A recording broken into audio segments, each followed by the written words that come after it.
India itu pernah mereka bisa vaksinasi 5 juta orang dalam sehari. Cepet banget 5 juta itu. Kenapa? Karena mereka memang punya banyak nakes. Oh iya. Dokter punya, perawat punya yang bisa vaksin, dan mereka juga punya yang namanya Serum Institute of India. Itu salah satu produsen vaksin yang terbesar di dunia.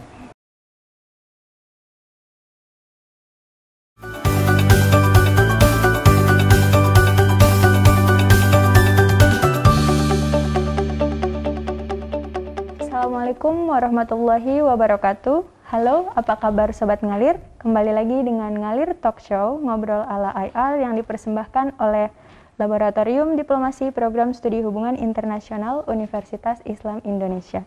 Saya, Laili Muflihah, akan menemani Sobat Ngalir berbagi cerita dan inspirasi dengan tamu-tamu istimewa kita. Sudah berjalan hampir 3 tahun sejak awal terjadinya pandemi COVID-19 dan kita masih belum tahu kapan pandemi ini akan berakhir. Baik Sobat Ngalir, tema kita pada hari ini yaitu COVID-19 di India. Indonesia bisa belajar apa?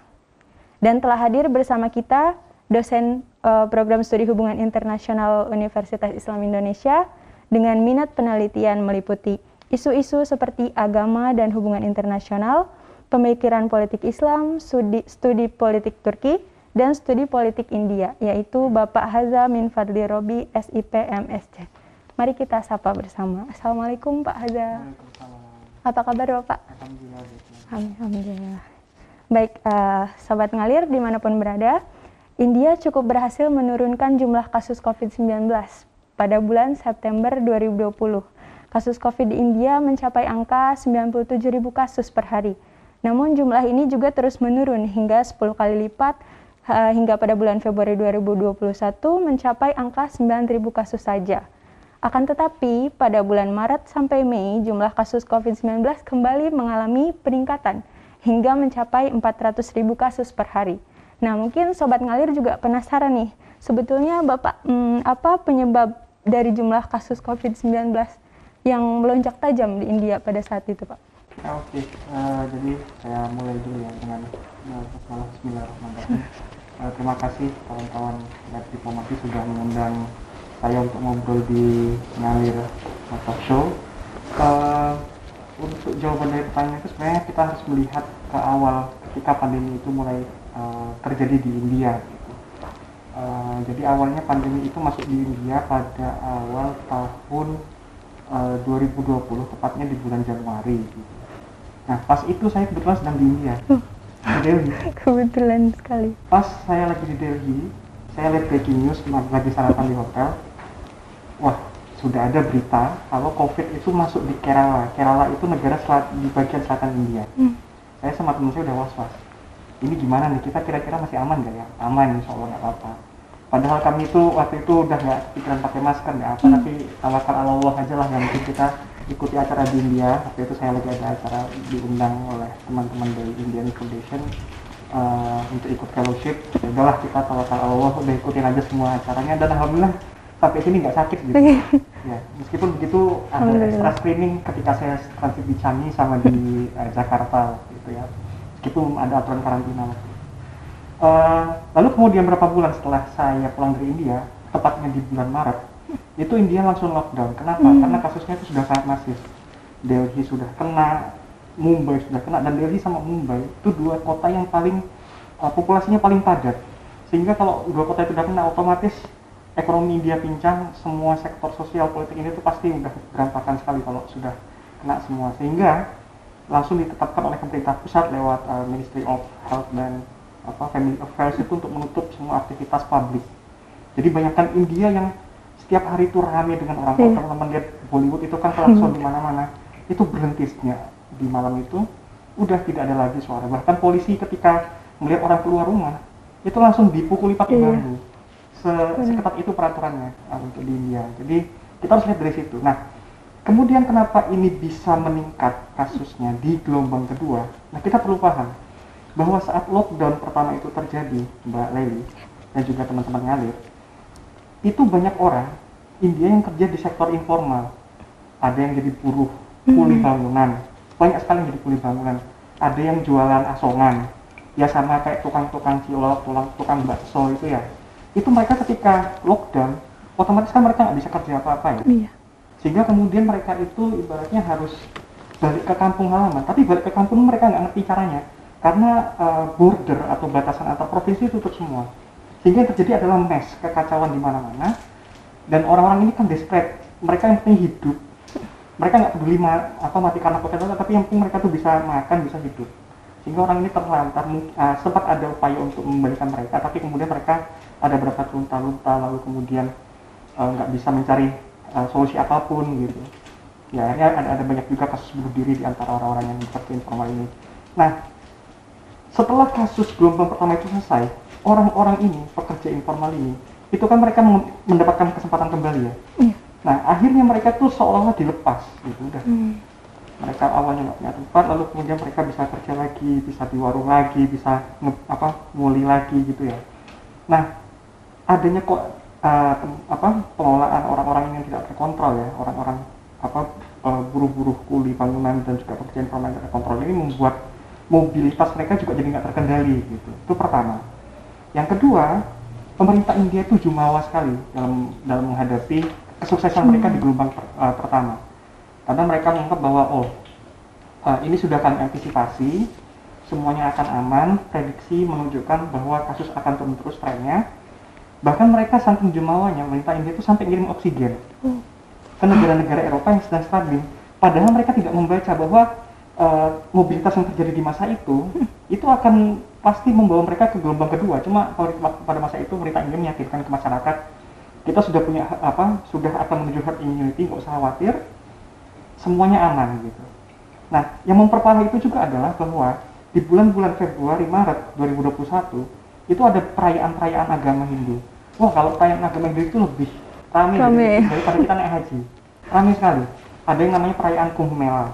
Kumbh Mela itu orang berkubang di mana? Di tepian Sungai Ganga.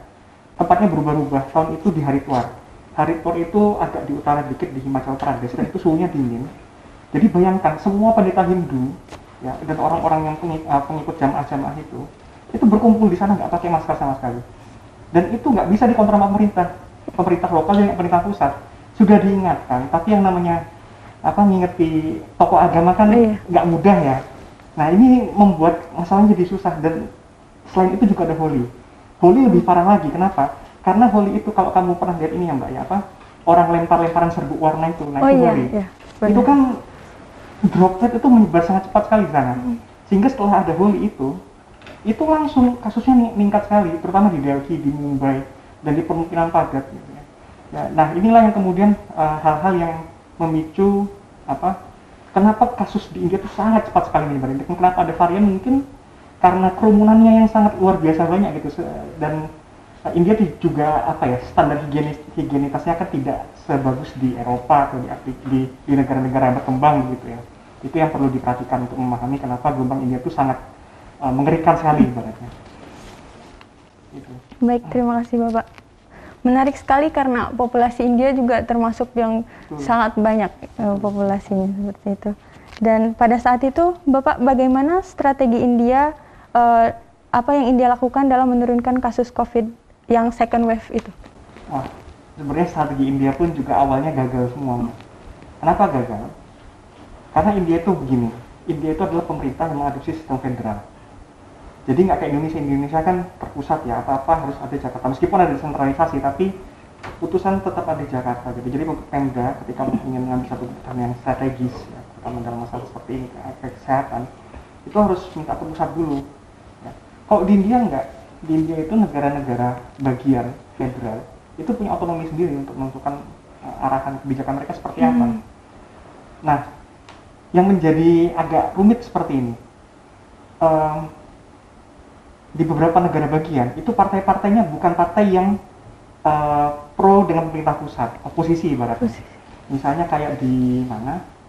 Di Kerala. Kerala itu dipimpin sama partai komunis. Di Delhi ada partai tengah lah ibaratnya, bukan partai kanan seperti partai yang sekarang berkuasa itu BJP. Atau juga misalnya di Punjab itu partai Kongres juga. Nah, di beberapa negara yang oposisi malah justru mereka lebih sukses dibandingkan pemerintah pusat. Kenapa? Karena mereka memang sejak awal punya kebijakan kesehatan yang infrastrukturnya kuat, terutama di negara Kerala itu, negara komunis. itu kan terkenal dengan social service-nya ya, bantuan sosial, lalu kemudian juga memastikan bahwa infrastruktur kesehatan itu bisa dinikmati siapapun tanpa harus khawatir soal biaya.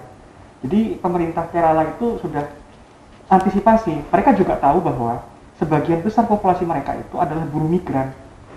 Jadi mereka udah kayak menyiapkan BSPL action plan untuk antisipasi isolasi seperti apa, antisipasi perawatan seperti apa. Dan mereka jauh lebih cepat dalam menangani ini. Meskipun sekarang kasus di Kerala masih banyak, tapi at least mereka bisa membuat situasi krisis itu jadi tidak separah yang terjadi di Delhi misalnya. Kalau di Delhi lebih kacau lagi. Kenapa kacau? Karena tidak ada koordinasi antara pemerintah kota Delhi, pemerintah provinsi Delhi, negara bagian Delhi itu, yang dipimpin sama partai AAP dengan BJP. Jadi mereka saling lempar tanggung jawab.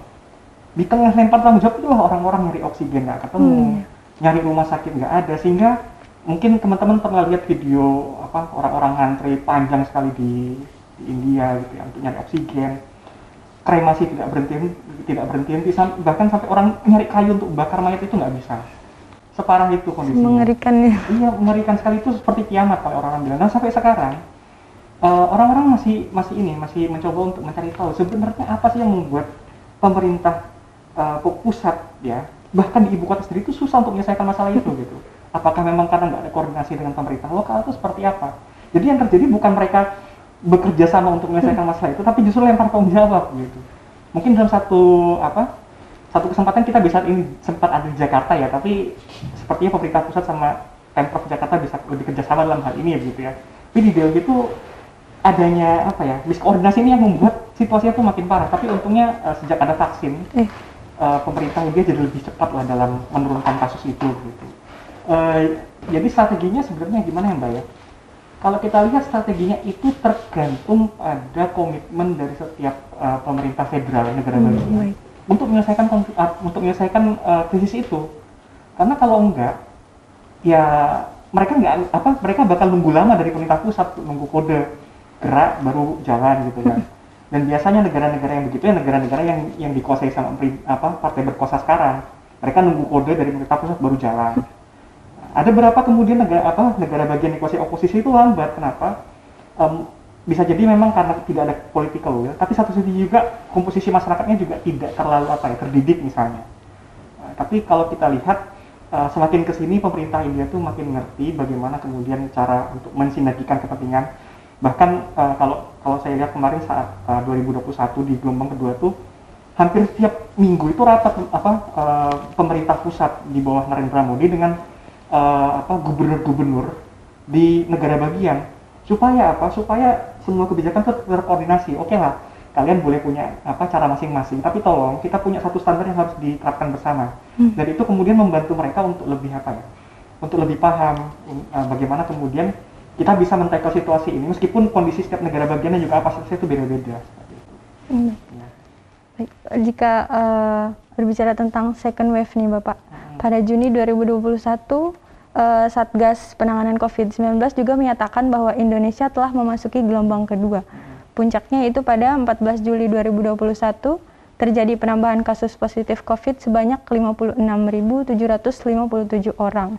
Dan kasus kematian warga yang diakibatkan oleh virus corona ini di Indonesia mencapai 1.000 kasus per hari selama 2 pekan berturut-turut hingga bahkan angka kematian pada 27 Juli 2021 mencapai 2.069 orang. Nah, menurut pandangan Bapak, bagaimana hal ini dapat terjadi dan mengapa Indonesia ini kenapa tidak bisa menghindari hal itu gitu? Kenapa kemudian kok kasus IDN bisa masuk ke Indonesia? Nah, jadi gini Mbak, sebenarnya kan ini terkait dengan travel restriction ya, dan travel restriction itu kan sifatnya resiprokal. Jadi ketika kemudian kita melarang WNI India masuk ke Indonesia, ya India juga akan melakukan hal yang sama gitu.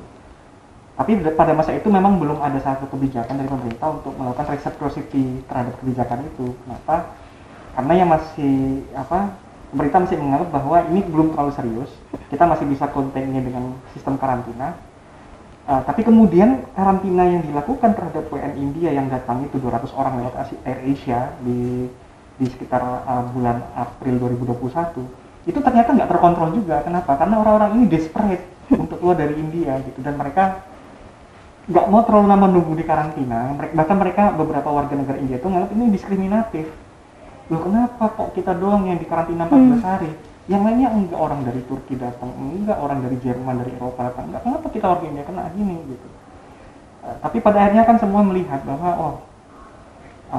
COVID di India itu benar-benar parah, dan pemerintah sayangnya telat untuk mengambil langkah yang tegas. Karena kalau kita mau lihat soal reciprocity ini kan bisa jadi berdampak pada hubungan diplomatik ya, sehingga pemerintah Indonesia waktu itu sangat hati-hati untuk mengambil keputusan apakah kita harus memberikan travel ban atau enggak. Karena kalau enggak ya, kalau secara gegabah diambil putusannya, itu nanti pemerintah India akan menganggap Indonesia nih diskriminasi sama Indonesia. Nggak bisa kayak gitu dong. Kita kan punya ini nih, comprehensive partnership. Ya ini dong, kita harus fair lah dalam melihat kondisi. Ya, tolong setiap ada kebijakan reciprocity ini dikonsultasikan dulu, kurang lebih seperti itu kata pemerintah India. Tapi kemudian dua-duanya sadar, oke lah kita tutup sama-sama ya, akhirnya tutup. Meskipun memang masih ada mobilitas dalam bentuk terbatas ya, misalnya berapa teman-teman mahasiswa Indonesia di India gitu, mereka kalau pulang ke Indonesia boleh pakai charter ya kan? Tapi mereka harus 14 hari di karantina. 14 hari itu bosan. Jadi itu benar-benar luar biasa itu ya, efek dari COVID-19 di India. Dan memang Indonesia sudah sangat ketat sekali untuk mengantisipasi kedatangan setiap orang dari India itu gitu. Menurut saya sudah cukup bagus gitu ya. Selain second wave, mungkin juga tidak menutup kemungkinan seperti itu, akan ada gelombang-gelombang COVID lainnya bisa terjadi gitu Pak, baik di Indonesia maupun di India. Nah, kira-kira apa yang dapat kita pelajari, apa yang dapat dipelajari oleh Indonesia dari kasus yang terjadi di India agar Indonesia dapat meminimalisir terjadinya lonjakan yang sangat tinggi yang seperti di India itu yang sangat ekstrim itu. Sebenarnya ini kan sudah ada beberapa prediksi dari beberapa epidemiolog ya tentang kemungkinan terjadinya third wave, terutama di India ya. Kenapa? Karena India itu saat musim gugur ada tendensi bahwa penyakit ISPA ya, infeksi saluran pernapasan atas itu meningkat. Kenapa? Karena India itu ada smog, SMOG itu loh, kabut yang dia itu asalnya dari polusi. Wah, saya selama di India itu saya nggak bisa kalau nggak pakai masker. Bahkan nggak ada COVID pun harus pakai masker. Iya, udaranya tuh luar biasa kotor, Mbak. Jadi bayangkan jalan di Kaliurang ini bersih banget kalau menurut saya. Masuk Delhi itu campur aduk ya. Itu bahkan nggak ada COVID pun seperti itu. Apalagi kalau COVID ya. Itu benar-benar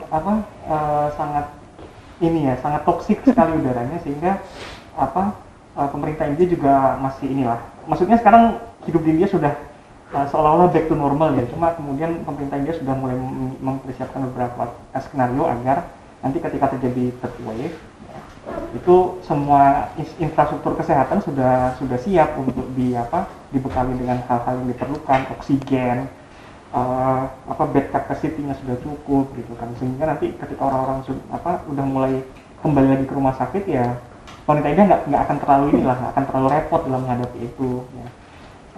Dan juga mereka sebenarnya sudah mulai belajar sih bagaimana mengkoordinasikan antara pusat dan pemerintah negara bagian gitu kan, karena yang kemarin jadi masalah yang membuat konflik itu jadi kelar itu adalah miskoordinasi antara itu gitu. Itu yang membuat orang-orang tuh jadi banyak yang terlantar di jalan, nggak terurus, cuma gara-gara ribut gitu. Iya masalahnya itu. Mungkin saya pikir Indonesia sama India itu bisa belajar dari masing-masing lah. Ada best practice dari Indonesia, ada best practice dari India. Yang saya pikir Indonesia bisa belajar dari India adalah soal vaccination drive. India itu mereka bisa vaksinasi 5 juta orang dalam sehari. Cepat banget 5 juta itu. Kenapa? Karena mereka memang punya banyak nakes. Dokter punya, perawat punya yang bisa vaksin, dan mereka juga punya yang namanya Serum Institute of India. Itu salah satu produsen vaksin yang terbesar di dunia. Ya. Mereka sampai sekarang masih memproduksi cetakan lokal dari vaksin AstraZeneca, dan itu sangat efektif untuk menurunkan kasus. Meskipun memang di India itu tingkat vaksinasinya masih tergolong belum terlalu tinggi banget lah. Kenapa? Karena di India itu pertama masalahnya adalah orang-orang ada juga yang masih belum mau divaksin. Biasalah karena masalah agama, karena kemudian masalah nggak tahu karena takut gitu. Biasanya orang bisa yang kena seperti itu gitu kan. Terus juga masalah mobilisasi vaksin tuh, terutama di negara-negara yang terisolasi itu susah sekali. Misalnya ada negara yang kayak negara bagian dekat Himalaya itu kan, dan juga untuk memastikan bahwa mereka tuh punya box yang bisa mengamankan vaksin itu supaya lebih lebih awet, itu juga susah gitu. Itu mereka masih mencari cara untuk itu. Nah ini juga sama terjadi di Indonesia gitu kan. Jawa oke lah, Jawa sudah selesai lah dengan masalah vaksin. Jakarta sudah mulai di PPKM level 3, level 2 gitu kan. Ini Jogja udah ramai kita lihat di mana-mana gitu. Ya kan, udah mulai macet itu, kita seolah-olah udah kembali ke tahun 2019 lagi gitu. Udah ini saya nggak tahu, mungkin tahun baru kita udah ramai luar biasa Jogja ini gitu ya. Tapi memang pemerintah Indonesia sama India tuh masih sama-sama dihadapkan dengan masalah bagaimana memastikan distribusi vaksin, terutama ke daerah-daerah yang di luar daerah sentral. Kalau di India kan kasusnya Delhi itu udah penuh, udah selesai, bahkan dosisnya pun sudah selesai gitu ya, untuk beberapa institusi kayak misalnya nakes itu sudah finish gitu. Tapi untuk di daerah-daerah yang jauh ya, sama tantangannya India sama Indonesia. Jadi saya pikir Indonesia sama India itu sama-sama bisa mengembangkan saling belajar untuk bagaimana memastikan distribusi vaksin yang fair, dan juga untuk mendorong produksi vaksin lokal. Indonesia punya Bio Farma ya kan, India punya Serum Institute of India. Itu bisa kolaborasi kemudian membuat vaksin yang lokal dan lebih bisa dipakai untuk negara-negara berkembang. Supaya nanti semua orang bisa kemudian mendapatkan fair access to vaccination, dan ini akan masih jadi perdebatan dalam politik kesehatan global seperti itu.